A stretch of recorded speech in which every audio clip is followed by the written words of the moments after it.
I'm your host, Kathy Olewski, and I'm a patient living with MPA vasculitis. And these webinars are part of the Vasculitis Foundation's commitment to patient education. So we would like to thank our sponsors, AstraZeneca, Amgen, and Novartis, for supporting these webinars. And in today's webinar, Kira Lynne will talk to us about dating while living with chronic illness. Kira Lynne is a clinical counselor and life coach based in Vancouver, Canada. She's lived with chronic pain and illness for over 30 years and struggled for a long time to find resources on navigating relationships when dealing with a serious health condition. It was her journey to find answers that led to the idea of writing her book, Aches, Pains, and Love, a guide to dating and relationships for those with chronic pain and illness. Through her blend of professional expertise and personal insight, Kira offers guidance to individuals navigating the complexities of love and relationships while coping with chronic pain and illness. So welcome, Kira. We're so happy to have you here today. Thank you so much. I'm so pleased to be here, and hello everyone who's joined. This is going to be, let's dive in. I'm pleased to be here today. Before we get in any further, I just need to go over the disclosure statement, and that is that I have no relevant financial or non-financial relationships to disclose.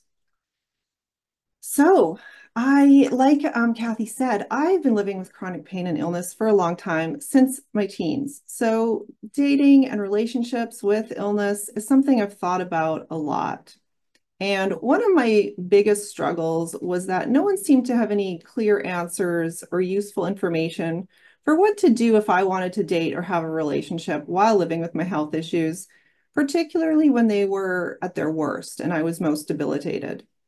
I don't have vasculitis, but I have other health conditions. And from what I understand, both have the commonality of ebbs and flows. We have remissions and then periods where it gets worse again. So I understand that roller coaster. The people I was turning to for help really didn't have the experience of living with chronic illness, and I think had a lot of trouble relating to what I was going through. So I couldn't always implement their advice, or what they were offering me really wasn't applicable or helpful. And that led me to explore this topic on my own. And I thought, well, there aren't any resources. Maybe I should create something. And that led me to write my book. Side note, I'm in the process of revising the book and putting out the revised copy in the fall, which is just going to have some updated information and just some various other pieces added in, if you're interested. So I will be presenting for about an hour today, and then afterwards there'll be a Q&A. So if you have any questions, please keep them in mind, jot them down, and I'm happy to answer them at the end. Let's start off with a couple of questions that I have for you. If you're willing to share your answer, please go ahead and type them in the chat box, and I will read them out. And so the first question is, what do you perceive as being your biggest obstacles when it comes to dating and possibly meeting a partner? If you think about what's stopping you, what are the big things that are stopping you maybe from taking that risk and going and dating? For some people, it might be concerns about what other people think of them, think of their condition, fear of rejection, maybe even figuring out how to approach it. Where do you meet someone? How do you plan a date when you have illness? All of those things are so valid and applicable. And I don't see anything coming up in the chat, so I am just going to keep going. If I am missing something, just let me know. The other question I have is, what are your biggest fears when it comes to dating? I think a lot of us with chronic illness experience a lot of fear. Fear of rejection is a big one. Fear of, I have often had fear of symptoms getting worse. That would be really normal as well. And I see a message in the chat, how to meet when your ability to get out and about is limited. Yes, that is absolutely an obstacle that a lot of us have faced. And how much to tell and when to tell them. Yes, absolutely. And these are both things I'm going to be covering within this presentation because they come up a lot and you're not alone in this. There's another comment. In previous discussions, people have mentioned being immunocompromised and worrying about meeting people without getting sick. Yes, we will have certain limitations in terms of what we can do when we're dating. And we're going to look at, okay, what do we do given these limitations? If this is what we're facing, how can we make it work, or what is possible? Another comment, the other person's inability to understand or empathize. Yes, that's a tough one. And I think especially when your illness isn't necessarily always visible, you might look just fine. And so it can be really hard for people to understand that there is actually something going on that's really, distressing and painful, uncomfortable. And that is a problem. Fear of judgment and knowing what is the correct timing to approach the topic. Yes, absolutely. I think it's normal to feel that fear of judgment because I'm sure we have all felt judgment around certain things. Again, if someone can't see your illness, if we all walked with had a wheelchair or walked with a cane, people would remember and keep that in mind. But when maybe they can't see it, we can often feel judged because people have all sorts of opinions and thoughts about what's happening, but they really can't understand. So, everything that's been shared here is, yeah, very valid. And I think sometimes when you express these concerns to otherwise healthy people, you can hear a lot of platitudes, like think positively, or you'll meet the right person when the time is right, or just appreciate what you have. And I think these things can feel really invalidating for what we're going through.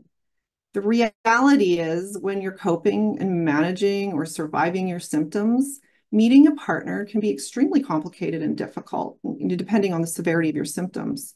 So it's really important to hold compassion for yourself throughout this. This is not an easy thing, and we need to give ourselves grace and recognize that because there's no quick, easy answer. On the one hand, you're getting by day to day managing your symptoms. And on the other hand, you want to have fun, enjoyment, connection with another person. And it can often feel like these two things are at odds, that you can't do both at the same time. And you certainly wouldn't be alone in feeling that way. Chronic pain and illness can be very isolating and lonely. And it's only natural to want to have a closer relationship, to feel connected, to have an intimate relationship, just to long for someone to share your life with. These are all really human. I think that's very human of us to want those things. And it can also be really hard to find when you're living with a condition that takes so much out of you. Out of fairness, this is hard. And that's probably why there aren't a lot of easy answers out there. So some of you may have had relationships in the past. Some of you may have tried dating. Some of you have had less experience with intimate relationships. So we're all starting from different points. And the key is to start at your starting point, not where you wish it were, not where someone else's is, but where you are actually at.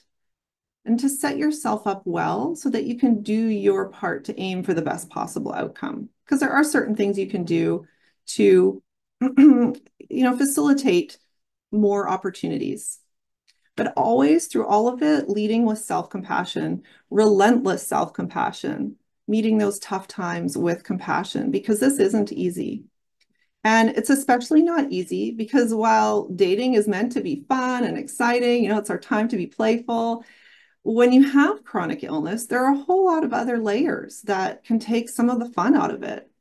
For me in the past, it's been, how am I going to sit for an hour? I can't sit for 20 minutes right now. How am I going to get there? It's uncomfortable for me to travel. Concerns about being in a crowd, a lot of different things. So we have these extra layers to deal with. And again, it's important to start at your beginning. This is a good time to set a clear expectation of what you're looking for. It's also a time to explore the difference between what you believe is possible and what you actually want. And here's some issues of, feeling deserving might arise. Sometimes we feel like we deserve less, or we can have less, or we can't ask for what we actually want because we have this illness.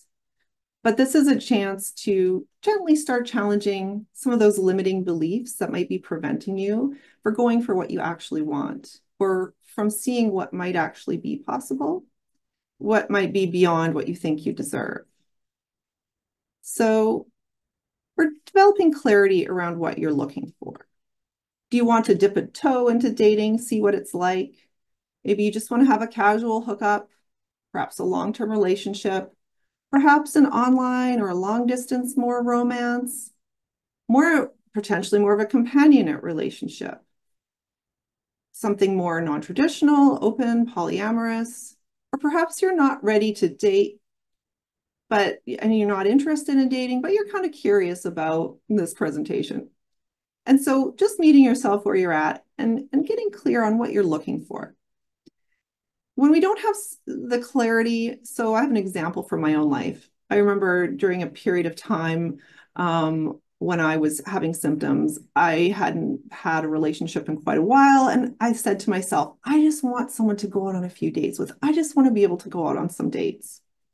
And what happened? I met someone, we went out on a few dates, and I realized, oh, I really want more than this. But I had chosen someone who wasn't interested in more. So there I was, sort of not recognizing that what I actually wanted was a relationship. And I thought I only deserved a few dates. And so when I went after what I deserved, I realized, no, that's not what I really wanted. On the flip side, I have a client, and she thought, yes, I want something casual. She truly thought, I can only manage something casual, intermittent, because of her symptoms. And when she started going down this path, she realized that the type of people she was meeting who were willing to have a casual relationship weren't actually the type of people she wanted to have that casual relationship with. So she's decided to take a break for a while and just work on healing and recovery. So while you're getting clear and honest here, flexibility is also going to be important as you move through the process. Getting clear on what you're looking for, but being willing to adjust if you need to. Just being aware that that can change, and just keeping in mind the difference of what do I deserve, and what do I think I deserve, and what do I actually want. So we're going to talk a little bit more about you, because it all starts with you and your foundation. And let's look at, so once you've established what sort of connection that you're looking for, it's time to explore a little bit more about yourself. Specifically, what are your values? What are your values in a relationship? What's important to you when you're dating? What's important to you in a partner? What are you actually looking for? And sometimes getting to know ourselves better will then help us spot the opportunities that fit with what we are, who we are, and what we're looking for. And how do we do this? Well, I have this great exercise. And so I'm going to be providing these handouts to Jen after the presentation, and they will be, I think, sent out to you. So this personal core values exercise is one of my favorites. I actually do it every January for the upcoming year in terms of my whole life. But what we can do is apply this to different areas of life too. And so what you can do is take this exercise and just focus on dating or relationships. And the instructions are on the handout, but there are several hundred values on these sheets. And there's another page that starts with G. And what you do essentially is you take a highlighter, like a yellow highlighter, go through it, highlight all the values that are really important to you. Then take another color highlighter like an orange and go over it again and narrow down the values. Just really choose only the ones that really stick out. And continue to go through the list with different colored highlighters or underline it with different colored pens until you have 10. And those are going to be your personal core values. And specifically around dating. Again, you can do them for other areas of your life as well, but right now we're focusing on dating. And so these are really handy to have, and for you to be able to look at and say, okay, I know what my values are when it comes to dating. And you can ensure that you're staying aligned with your values as you go through dating when you have them written down like that. The other thing about you that we want to look at is your feelings. How do you want to feel when you're dating and when you're with the person you're seeing?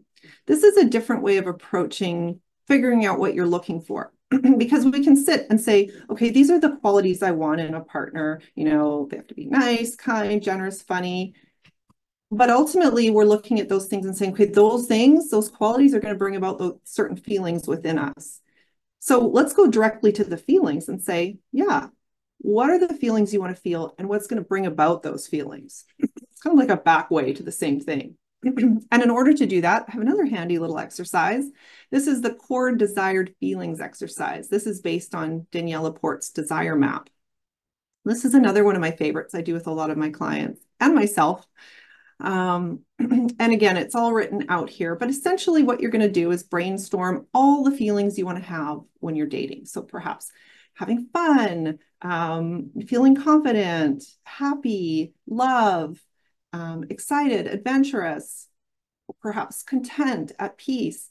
Just brainstorming all the feelings you'd like to have. And then you're going to choose the top 3 to 5, the ones that are most important, that really stand out to you. So perhaps it's secure, happy, relaxed. Then what you will do is take the first one. Let's say you're going to go with happy. You're going to brainstorm all the things that happy feels like. Perhaps it's when you feel happy, you feel perhaps you also feel relaxed when you're happy. You feel content, you're excited, you're curious.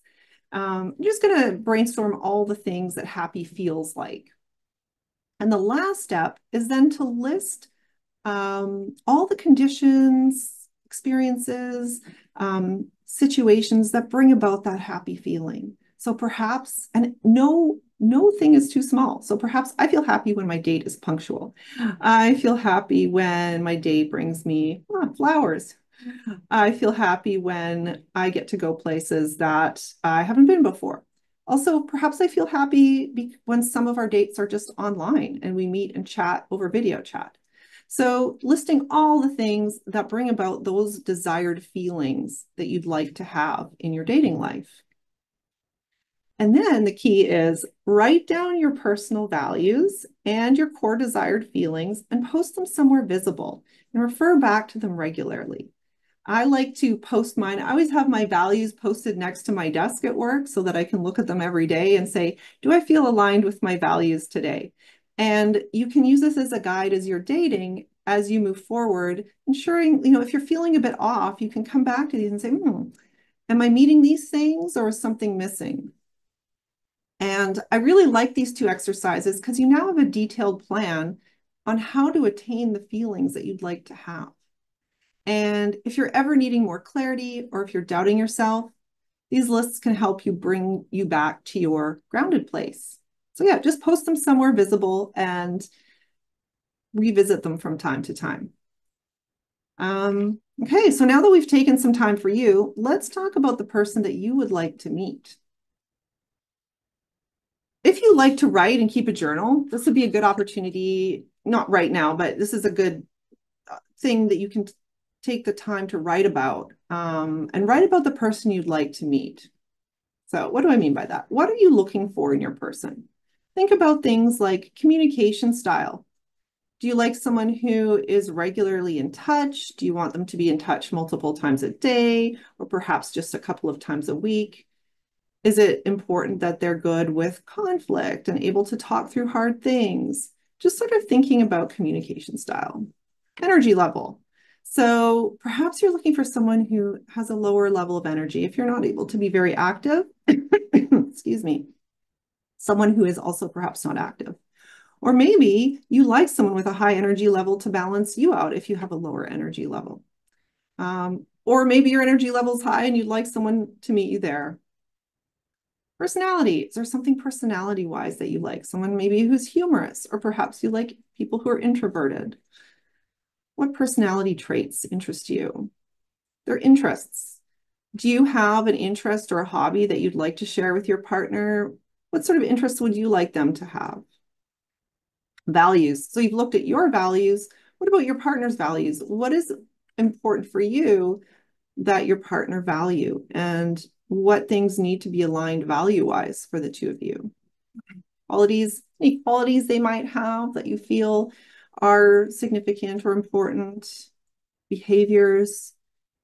What am I talking about when I mean behaviors? just sort of things. Maybe they're helpful. Are they particularly helpful? Do they wash your car for you? Do they buy groceries for you?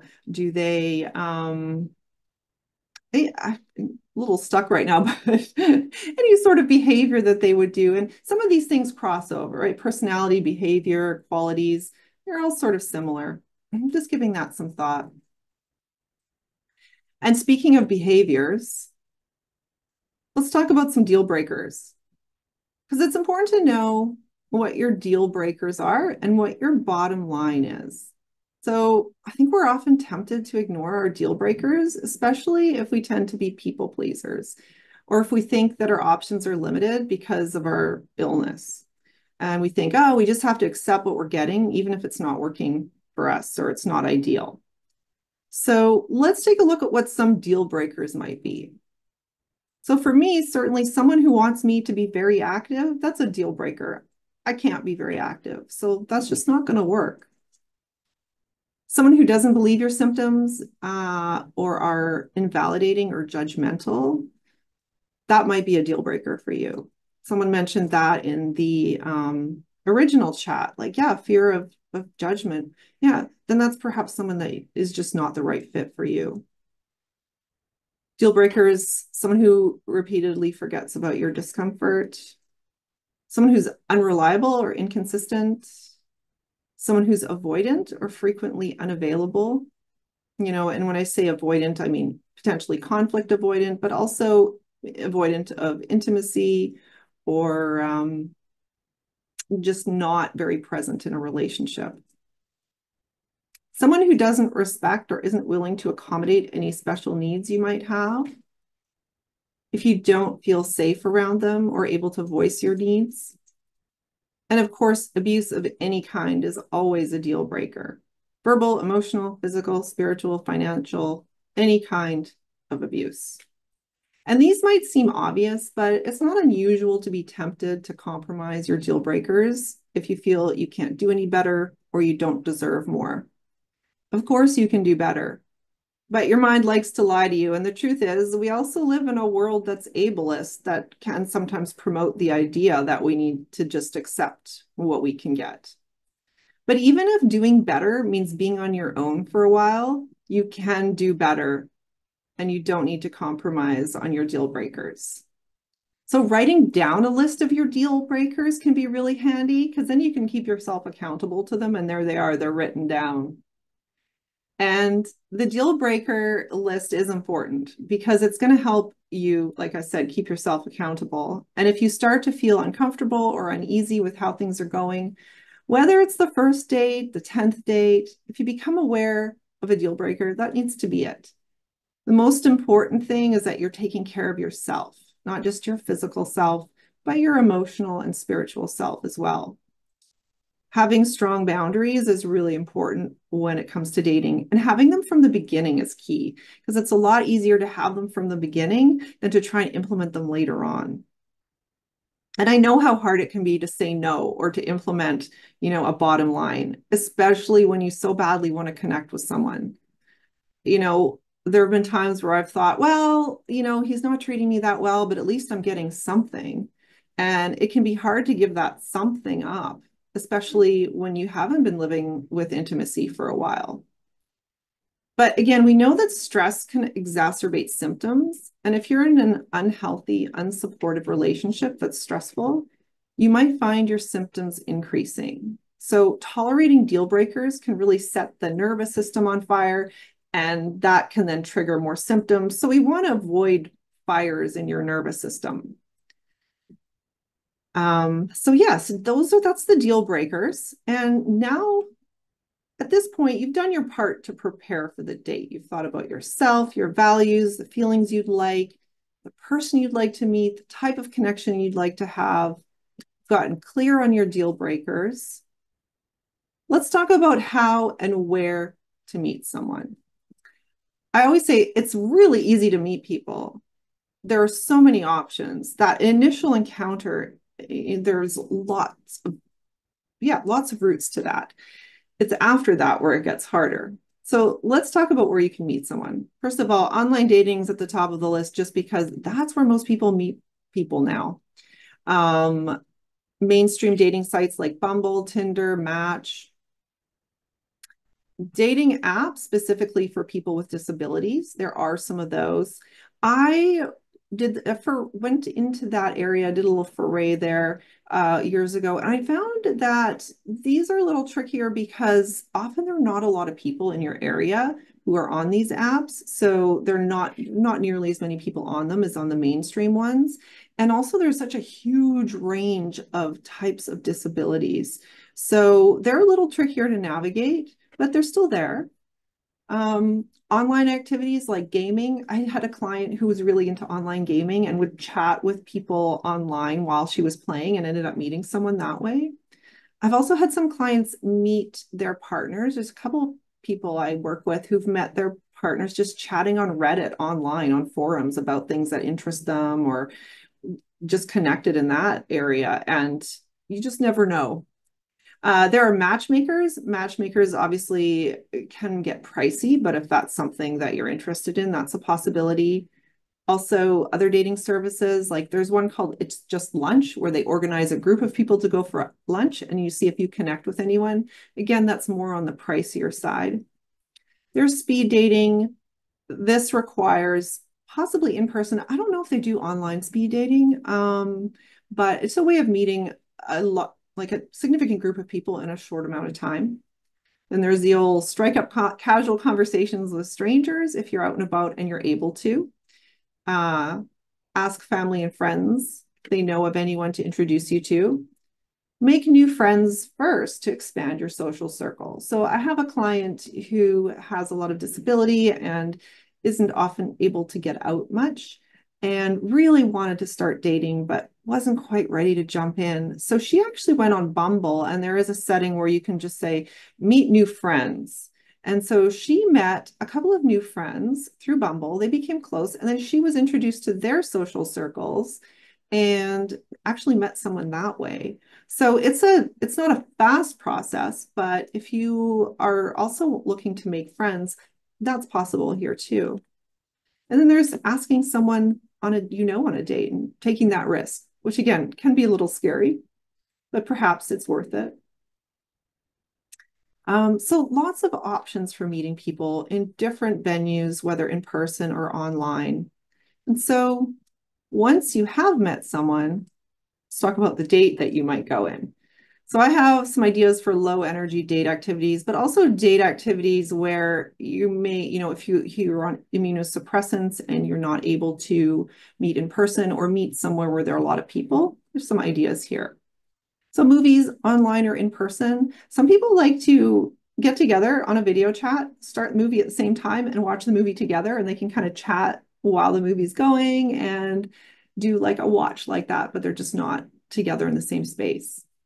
Sit at a beach or a park, get a coffee, tea, or drink, card or board games, and great low energy activity. And they can be played in person or online.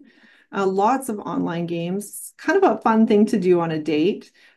Huge variety of different things. You can do everything from card games to exit rooms online. There's so many opportunities. Going for a drive, going for foot massages, depending where you are. But here in Vancouver, we have some of these little foot massage places, and you can just walk in. You don't even need an appointment, and they have chairs next to each other, and you can sit next to your date and both get a foot massage. It's sort of fun if that's something you're able to do. Paint or craft.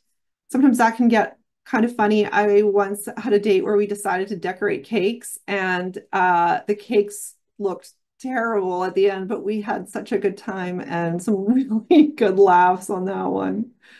Again, and that one could be done in person or online.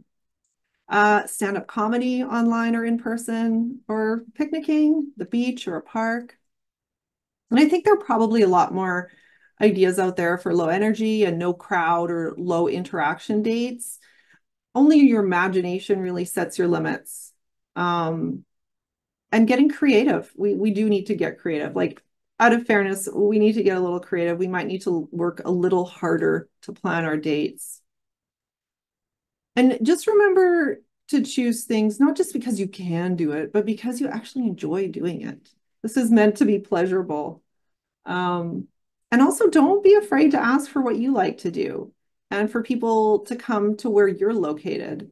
I had met someone years ago who lived in a suburb an hour away, and I knew there's no way I was ever going to be able to drive out there and spend time with him at that time. So I said, hey, would you be willing to drive into the city? And I let him know, I'm really not able to do a lot of driving. And he was fine with that. So, and if he hadn't been, then it just wouldn't have been a good match. But don't be afraid to ask for what you'd like to do. Make dating as easy as possible for yourself, easy and fun. Okay, so far we've discussed you, what you're looking for, your deal breakers, how to meet people, date ideas. Let's move on to the date. Specifically, the question I get, I think this is a question I get the most. How much do you disclose about your illness? When and how? So these are my suggestions. Obviously, it's completely up to you. And I always say, follow your gut, follow your intuition. But before a first date, I suggest provide only the information that's absolutely necessary. For example, I once met somebody and he was deaf. So he let me know ahead of the date, hey, you know what? I have a hearing aid. I can hear about 10 to 20% and I read lips. And I thought, okay, that's good to know beforehand. I didn't really need to know more than that. That was helpful. But yeah, we only need to disclose what's absolutely necessary. Avoid talking about your illness or symptoms too much on the first few dates. Instead, use this opportunity to get to know the person. This will help you decide if there's someone you'd like to keep seeing. I think sometimes when you have an illness or disability, you put the power in the other person's hands to decide if they want to be with you, which can be really disempowering and discouraging and can eat away at our self-confidence. But by focusing not on will they accept you, but on rather will you like them, you're empowering yourself. So just notice as you go through this where you do have power and choice and put the spotlight on them a little bit. You may wish to speak only generally about your illness and provide more information when and if they ask questions. So this is again at the very beginning. For example, what I say is, I've had a brain or nervous system injury and it's creating a lot of symptoms in various parts of my body.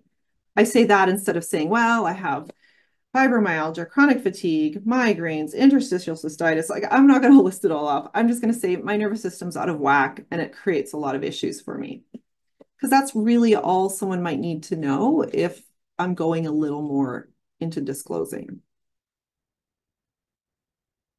Don't wait too long to disclose key information about your condition. Otherwise, the person you're seeing may feel misled or deceived. So this is where the balance comes in. And I say, date 3 or 4 is when you start to disclose a little more. You don't have to, certainly, again, there's no reason to do it in the first date or 2 if you're not sure you're going to want to see them. So once you decide, yeah, you know what, I really like this person, I'd like to continue seeing them, that's when to start thinking about disclosing more. You don't owe anyone an explanation for what you experience. So only share if it feels safe, comfortable, and right to you. If your intuition is telling you, oh, this person is judgmental, I feel like they're going to judge me, or I'm uncomfortable, or I'm scared what they're going to think because of how they're coming across, and you're not feeling comfortable, you don't have to disclose anything. Again, you don't owe anyone an explanation. Go at your own speed. And if your speed is too slow for someone else, then they're not your person. And that can be tough. But again, that's where you can find your empowerment is, are they meeting your needs? Are they aligned with your values? And are they bringing about the feelings that you'd like to feel on a date? There's no specific formula for how long to wait and what to say. I just recommend avoiding that laundry list of symptoms or your diagnosis on the first or second date, because I don't think those are necessary for someone to know right away. At first, it's enough for them to know that you may have some symptoms or fatigue that limits what you can do, but you can keep it general. And again, if dating looks like it's going to turn into a longer term relationship, then you'll disclose more of your diagnosis and become more specific. Again, if it's looking promising after 3 or 4 dates, that would be a good time to slowly start disclosing more. You want to give the other person a chance to see you and who you are, not just your diagnosis. Again, ultimately, I don't think you need to say much until both of you decide you're genuinely interested in each other and want to continue dating and possibly have a longer term relationship. And again, rather than wondering if you're going to be enough for someone else, contemplate instead if they'll be enough for you, if they'll be right for you. So given all of this, not everyone may respond respectfully or in the way you would like them to when you share about your illness. So let's talk about how to reply to inappropriate questions or comments, because I'm sure we've all heard some of these. Yeah, how do we handle them? Well, I like to be direct. And sometimes that's the best approach. So certain things you can say, I'm not comfortable talking about that right now. I'd rather stay away from the specific details until I know you better. Yeah, I'm not ready to talk about that yet. Let's change the subject. Or I'd rather hear more about you. Or I talk about my symptoms as little as possible because they're not who I am and I don't like to dwell on them. And if someone's really pushing you, you can hold to a firm no. Again, if someone's pushing you really hard to know more and you're uncomfortable and you're thinking, yeah, this is not working, they're not the person for you and you do not have to explain anything. And that says a lot more about them than it does about you. That they're doing this, yeah, again, says more about them. This is a great time to draw the no boundary, and using I statements is particularly helpful. Sometimes it can be handled lightly and with some humor, and other times a more serious response is needed to clarify your boundaries. And so these are the more serious ones I've written out here. But yeah, sometimes we can keep it light. But speaking of boundaries, let's talk a little bit more about boundaries. Because these are certain things that we're going to need to have boundaries when we're dating, because we need to take care of our body. We need to ensure that we're not pushing ourselves too much and that we can tolerate the dating. So don't be afraid to speak up, state your needs, boundaries, and limitations. Be kind but firm. Oops. Be clear when voicing your boundaries. So rather than saying, well, maybe it would be helpful if I could be at home by 9, just saying, yeah, I need to be home by 9, and it is what it is. And that's what boundaries sound like. I need to be in bed by 8. That's just the way I am. Or this chair is too hard. I prefer to sit on the softer bench. And, I think about, I always felt bad for stating my boundaries that I had as a result of my illness. But I had an interaction with a friend of mine that made me think about this. So I have a friend and he's an ex-football player. He works out for 3 hours every morning. He gets up at 4 a.m. and he works out for 3 hours. That's his priority. And his thing is he has to be in bed by 8 because otherwise he can't get up at 4 to work out. And he's prioritizing himself. He's totally unapologetic about it. He's like, yep, that's just me. That's just how I do it. And you know what? Everyone around him accepts it without questioning it. And I think about, well, if he can set a boundary around that, why can't I set a boundary and say, well, if I want to be comfortable, these are the things I need. So I just felt that moment with him was really helpful for me because, yeah, we can set boundaries. And again, the earlier we do it, when we get to know someone, the easier it is. You can't expect the other person to perfectly adhere to your boundaries. It's your job to enforce and maintain them. And this goes with often your boundaries are more for yourself than others because the onus is on you to ensure they're being met. Maintaining boundaries can be hard, especially when you're having a good time. So keep an eye on the long game and set an upper limit. So I'm just going to address this for a moment. It would be so nice if I could say to somebody, yeah, you know what? I need to leave at 9 o'clock, all the dates, because I need to be in bed at a decent time. It would be great if they would look at their watch at 8:55 and say, oh, we've got 5 minutes, we better go. But I can't trust that they're going to do that. I need to be the one that keeps my boundary in mind and say, oh, it's 8:55, we have to go. It's on me. Even though, the boundary is between us, it's on me to maintain it and adhere to it. And it's hard, right? Because I might be having a great time at 8:55 and I don't want to go home. So that's where the accountability comes in and keeping an eye on the long game. Because if I go home at 9, perhaps I'll be able to go out on another date this week. But if I don't go home at 9, I might crash and have to wait a couple of weeks to go on another date. This is hard. Again, that's where that self-compassion comes in. It's like, out of fairness, this is hard. And sometimes it doesn't feel fair that all these other people around us can go out and do all these things and have fun and not worry about these things. And that's again where that self-compassion comes in. If for some reason you start dating and you find your symptoms increasing, some things to think about. And I don't have it on the list, but I will say it may or may not be related to dating. And it's always good to check with your doctor if your symptoms are increasing. It may be completely unrelated. However, it can be helpful to ask yourself some questions. Is this just the natural effect of me extending myself a bit more? Or have I taken on too much? Am I pushing too hard? Am I tending towards people-pleasing behaviors and prioritizing someone else's happiness or comfort over mine? If I'm pushing myself to accommodate someone else, that can increase symptoms. Is this tolerable, manageable, and sustainable? We need to make sure that whatever we're doing is reasonable for us, that we can sustain it. Because if we're going at a pace we can't sustain, that's significant, and we probably need to pull back a bit. Is this person enhancing my life, or is the connection causing me stress somehow? Is it setting my nervous system on fire? Again, we want to avoid increasing the tension and nervous system activation, and finding relationships and connections that enhance our lives. What is my intuition telling me? Focusing on your gut and your intuition rather than your busy mind. Sometimes it's hard because the mind likes to chatter, but really going with your gut, like, what is it telling you?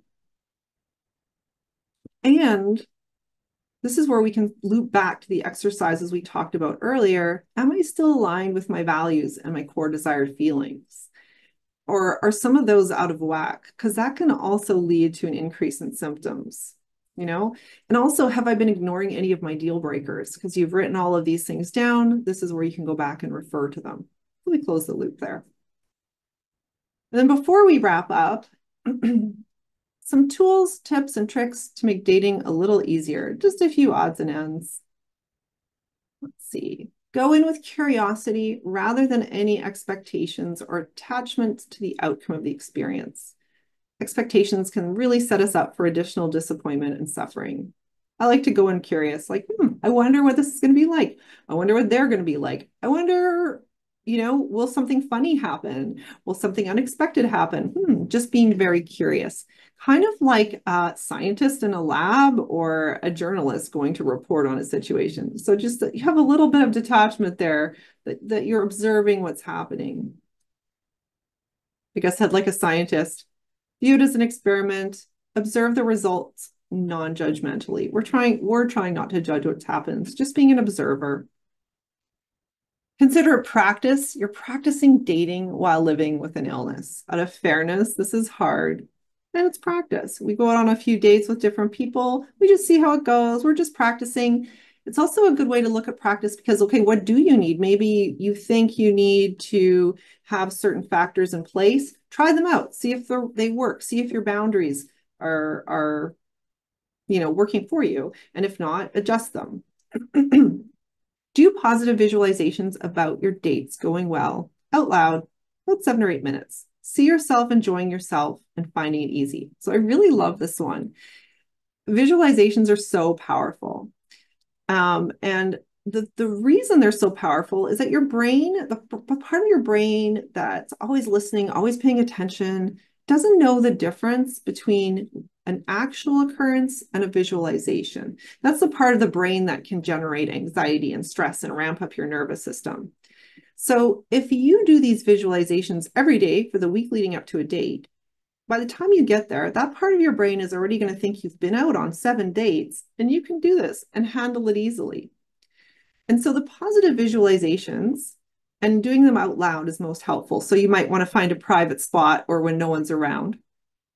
It might sound something like, okay, I'm getting ready for my date today. I'm getting dressed and, doing my hair, putting a little makeup on. I put on an outfit that I feel really good in, whether you're going out or staying in. But if you're going out, you could say, I go to the coffee shop. There's a parking spot right out front. It's perfect. I go into the coffee shop.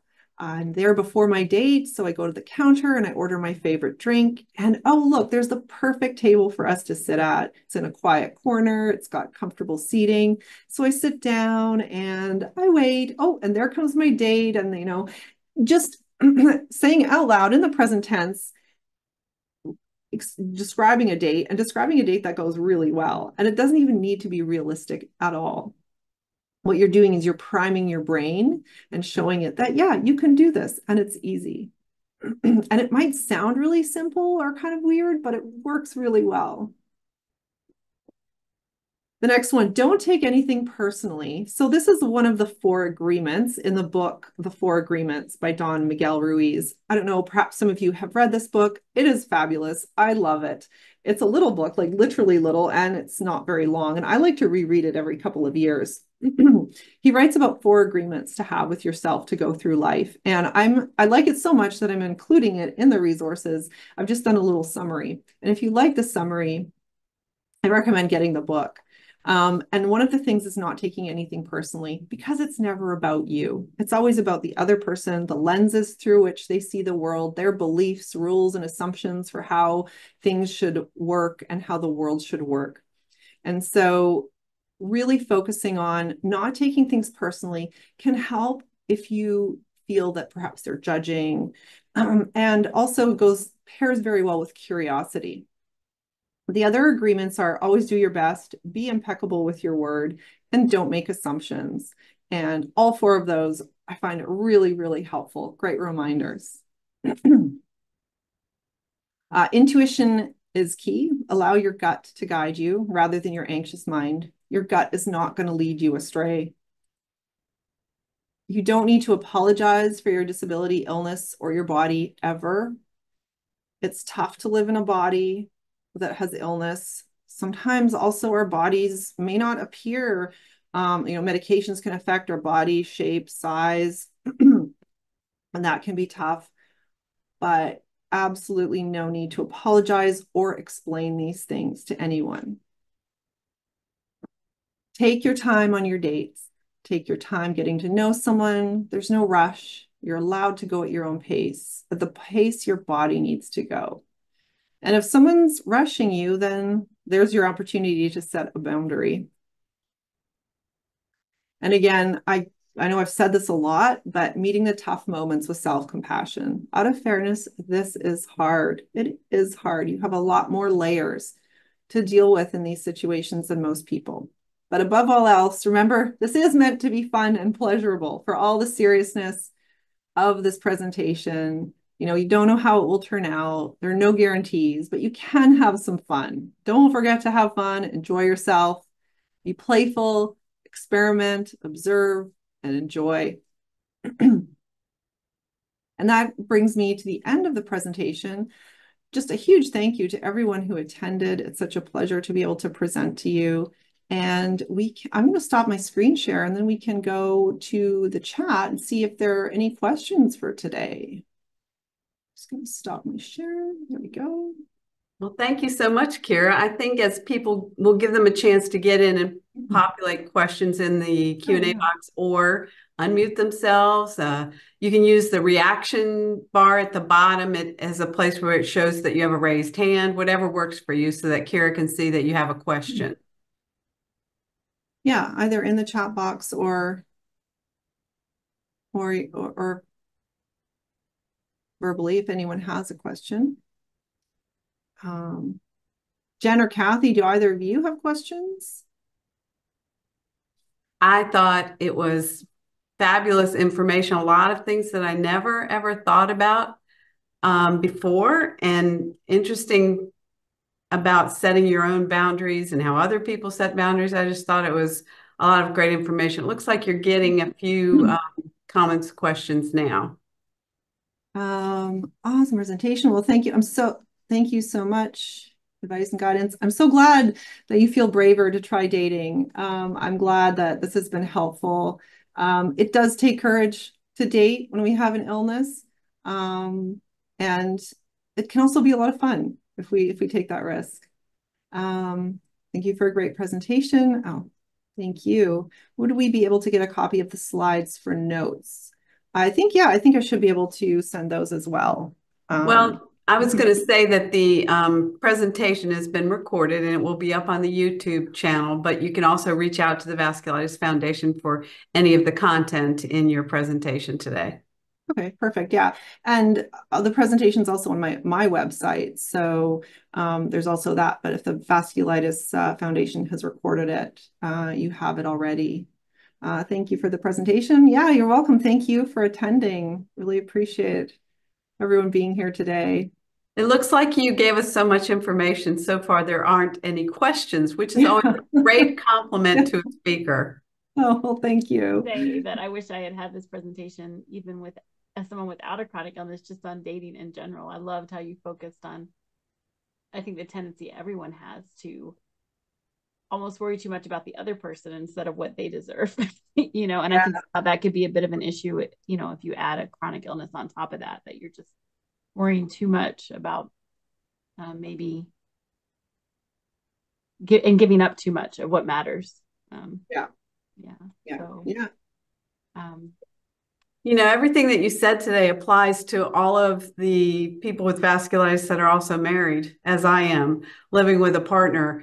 There's just times when you're in treatment where you just feel so bad. And you also have a responsibility to maintain the relationship with your partner. And sometimes, oh my gosh, they're just a caregiver. And a lot of your advice is great for how we can, you know, stimulate the relationship again instead of just being caretaker patient. Oh, yeah. Well, oh, yeah, I'm glad it's helpful. And I think in 2 weeks, I'm doing the relationships with chronic illness. So there are going to be some more ideas and some more tools in there for if you're in a relationship and have an illness. Yeah. Yeah. So, hi there. oh, hi, Barb. Question. Well, Yeah. comment actually.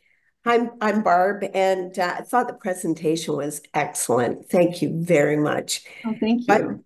I loved the guidance you gave on how much to disclose, when, and how.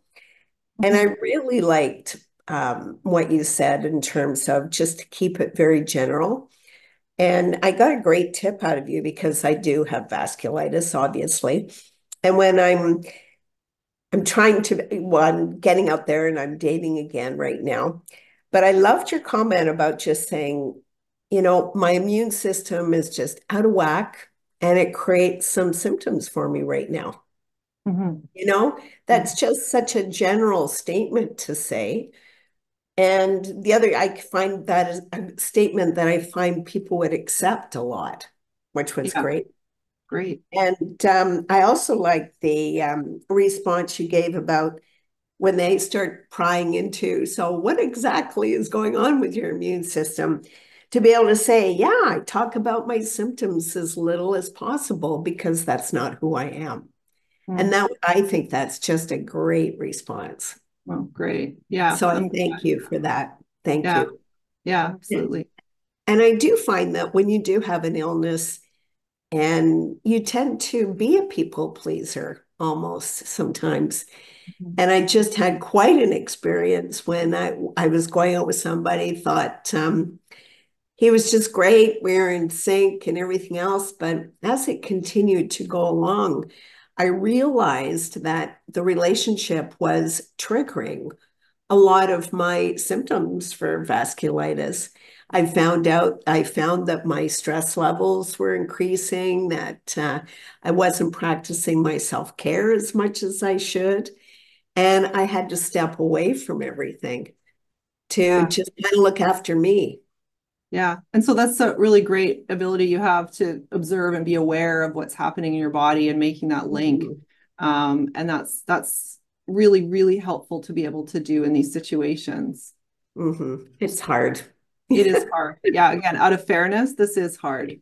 Yeah, it is. Have you had some really positive experiences dating yourself?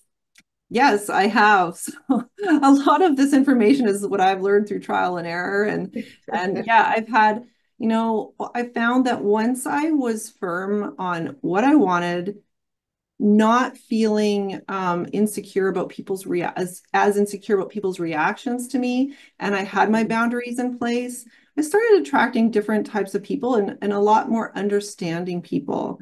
And I've, yes, had lovely experiences, and absolutely, yeah.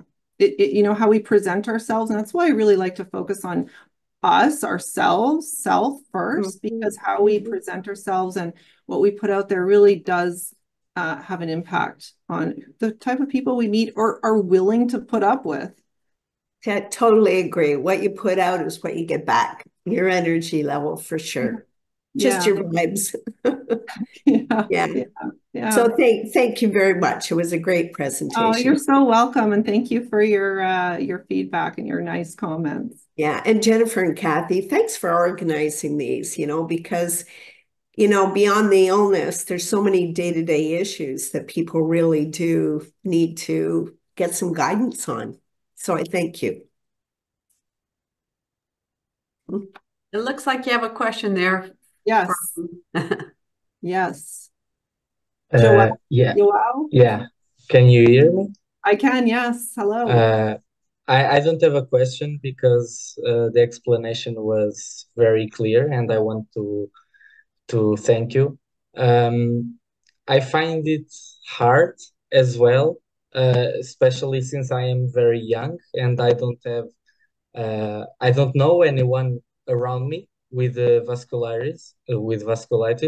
So I'm kinda in my own, but I like the emphasis on our priorities because I agree that when we have a condition, we tend to settle with things and or think that we only deserve less than what we really want. So the emphasis on ourselves and what our boundaries, what we want. I think it's a very important message, and definitely I will keep that in mind.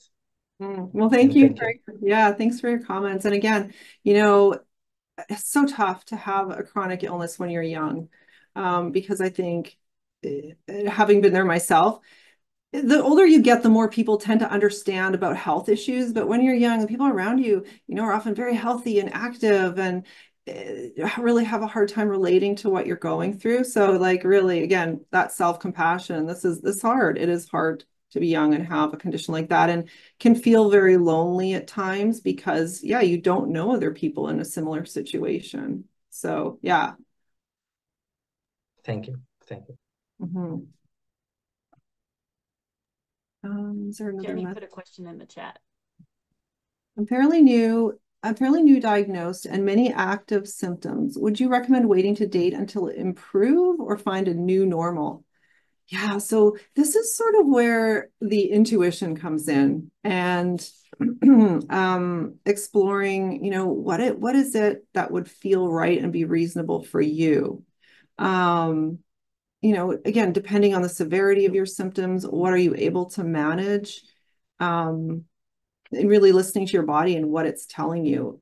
Is this, I wish I had an easy answer for this, but it's tricky.